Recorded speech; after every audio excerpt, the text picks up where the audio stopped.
안녕하세요. 저는 30대 후반의 남자입니다. 어린 아들이 한 명 있고 회사원이에요. 화목할 줄만 알았던 결혼 생활이었는데 어느 순간부터 저와 아내의 사이가 예전 같지 않다는 걸 느꼈습니다. 솔직히 저는 아내와 결혼 전 연애할 때에도 성격과 궁합이 썩 잘 맞는 것 같다고 생각하지 않았습니다. 그렇지만 대학 시절부터 오랫동안 짝사랑했던 여자이고 예뻤으니까요. 그저 예전에는 쟁취하고 싶은 생각뿐이었어요. 그치만 연애 시절 사근사근해 보이던 아내는 육아에 지쳐 가끔 예민해진 모습을 보이고 또 어쩌다 함께 시간을 보내면 생전 그러지 않은 사람이었는데 저에게 주눅 드는 말들을 내뱉더군요. 그저 의아하기만 했습니다. 저는 의기소침한 사람인지라 아내에게 이유를 물어보지도 않고 그저 잠자리를 회피하기만 했었죠. 그런데 돌이켜보니 아내도 그게 상처였던 것 같습니다.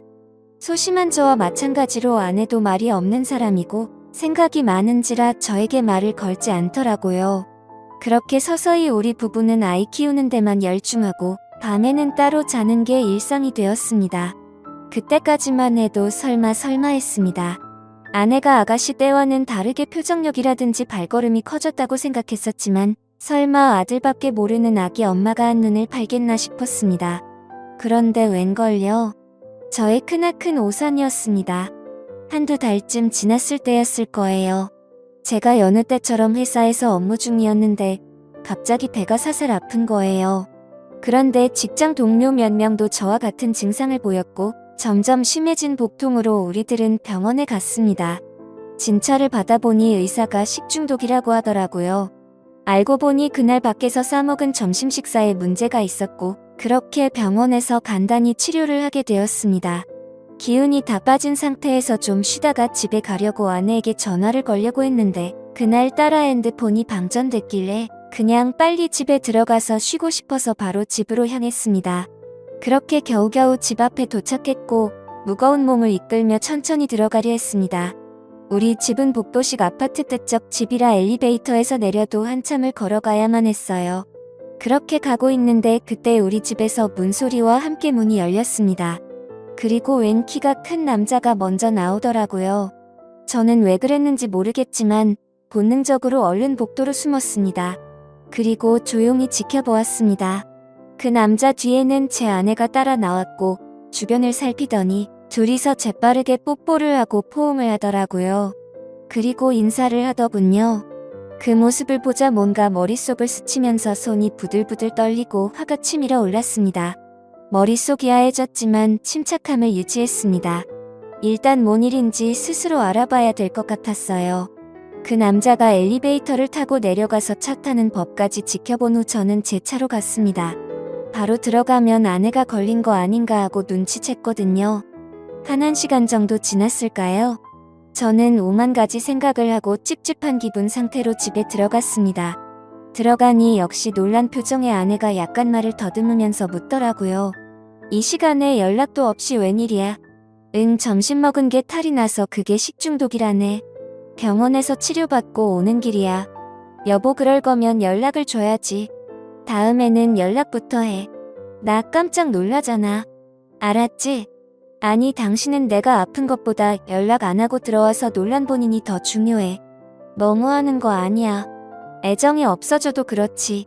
아픈 남편을 걱정하기는커녕 본인 바람핀 거 들킬까봐 점점 긍긍하는 게 꼴보기 싫어서 큰 소리를 쳤던 것 같아요. 알겠어라는 그냥 놀라서 한 말이야. 근데 제가 사는 이 집에 외간 남자를 들인 아내를 도저히 용서할 수 없겠더라고요. 저는 누워서 아내의 바람을 수면 위로 드러낼 방법들을 생각했습니다. 일단 아내의 핸드폰과 아내의 블랙박스를 통해 증거를 모아야 했어요. 제일 먼저 떠오른 게 핸드폰인데 아파서 냄새에 예민하니까 화장실 청소를 좀 해달라고 했습니다. 아내는 평소 같으면 표정이 안 좋았을 텐데 아까 저에게 좀 미안했는지 바로 알았다고 하더군요. 아내가 화장실 청소를 하는 사이 저는 얼른 아내의 핸드폰을 열어보았습니다. 보니까 비밀번호로 잠겨 있더라고요. 순간 멍해졌지만 아이 생일을 입력하니 바로 되더군요. 허술하게 잠금해놓은 덕분에 저는 적나라한 아내의 일탈을 엿볼 수 있었습니다.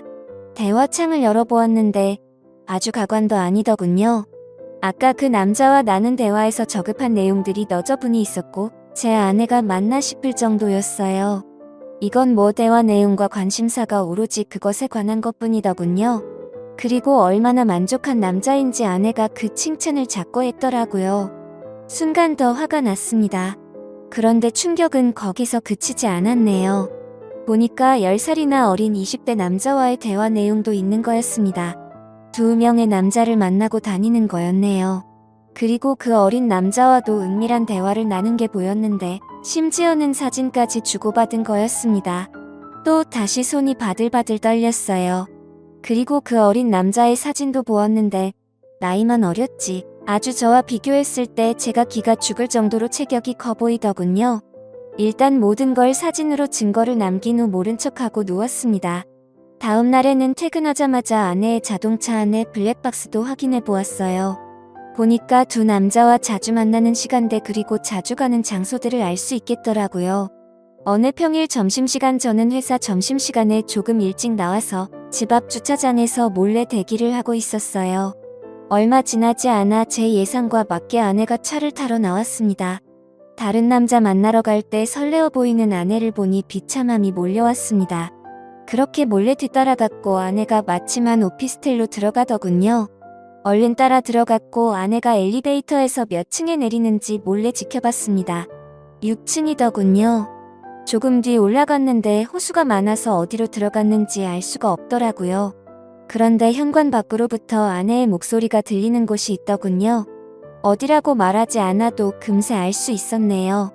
신발 소리가 들리지 않게 조심조심 그곳 앞에 섰습니다. 문 앞에 갔을 땐 방금 전까지 아오 웃던 아내와 외간 남자의 목소리가 조용해지더니 잠시 뒤 아주 난리도 그런 난리가 아닌 듯한 더러운 소리가 들려왔어요. 아내한테서 한 번도 들을 수 없던 것인데 아내는 그렇게 행복했나 봅니다. 그런 아내의 모습을 보니 저는 더욱 아내를 놓아줘야겠다고 생각이 들더라고요. 그리고는 씁쓸한 마음으로 녹음을 했습니다. 그리고 저는 도저히 그곳에 있기가 힘들어서 자리를 박차고 나와버렸습니다. 조용히 차에 들어가서 녹음을 재생해보고 아내의 소리를 다시 듣는데 너무 비참해서 눈물이 나더라고요. 그렇게 집에 와서 조용히 증거물들을 정리해놓고 이혼 서류도 준비했습니다. 잠시 뒤 불륜을 저지른 아내가 들어오더니 또 일찍 집에 온 저를 보고 소스라치게 놀라더군요. 또 왜 이렇게 일찍 왔어? 저는 말없이 자료들을 아내에게 보여줬습니다. 실컷 즐기고 살아. 아이는 내가 데리고 살 거야. 너는 지금 뭐에 홀린 사람 같아서 불안해. 아이 못 키우게 할 거야. 아내는 당황한 나머지 아무 말도 하지 못하더군요. 잠시 뒤 여보 내가 잘못했어. 그냥 호기심에 한번 그런 거야. 한 번만 기회를 줘요. 우리 아이 없이 내가 어떻게 살아. 난 이미 마음먹었고 정리될 때까지 당분간 떨어져 있자. 그렇게 저는 아내를 내쫓았습니다. 그 집도 제 자산으로 일군 거거든요. 이혼 조정 기간이 끝나고 그 집에서는 저와 아들 이렇게 둘만 지냈습니다. 그런데 안방에 갈 때마다 그 남자 생각이 나서 괴롭더라고요. 그래서 바로 집을 처분하고 새로운 지역에 가서 아들과 행복하게 살고 있습니다. 그렇게 1년이 지났네요. 아내와 제가 오랫동안 사귀었고 친구들도 서로 아는 사이인지라 아내 소식이 귀로 들려오긴 하는데 양육비 버느라 식당에 다닌다네요. 그새 많이 늙었다고 하더라고요. 여태껏 제 집에서 제가 주는 용돈으로 넉넉히 생활하다가 얼른 월세 내야지. 아이 양육비 내야 되지. 그 사람도 먹고 사느라 바쁘겠죠. 또 대단한 남자들만 골라 만나는데 그 와중에 연애할 때 돈도 드니까 돈 많이 벌어야겠더라고요. 차라리 빨리 알게 된 게 다행이라고도 생각 드네요. 갈라섰으니 저도 저와 잘 맞는 사람 만나서 연애나 하려고요. 저와 비슷한 경험 있으신 분들 모두들 힘내시고 새롭게 희망을 가지시길 바랍니다. 오늘의 사연은 여기까지입니다.